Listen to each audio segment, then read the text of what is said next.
কাসুরি মেথি পাতা দেব,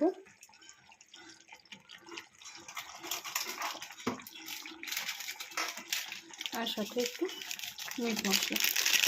দারুণ লাগে কিন্তু এরকম রোস্ট একটু অন্যরকম চিকেনটাকে রান্না করতে কিন্তু খুব সুন্দর লাগে। তো আমি চেষ্টা করি প্রতি সপ্তাহে এক এক রকম চিকেনটাকে এক এক ফ্লেভারে রান্না করার। তোমরাও একবার হলে এইভাবে ট্রাই করে দেখবে, বেশ ভালো লাগে।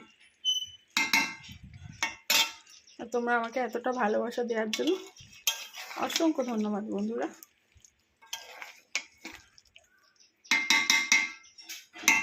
কালারটা কিন্তু খুব সুন্দর এসেছে, তোমরা দেখতেই পাচ্ছ। তো কাসুরি মেথি দিয়ে আমি কিন্তু এবার চিকেনটাকে নামিয়ে নেব।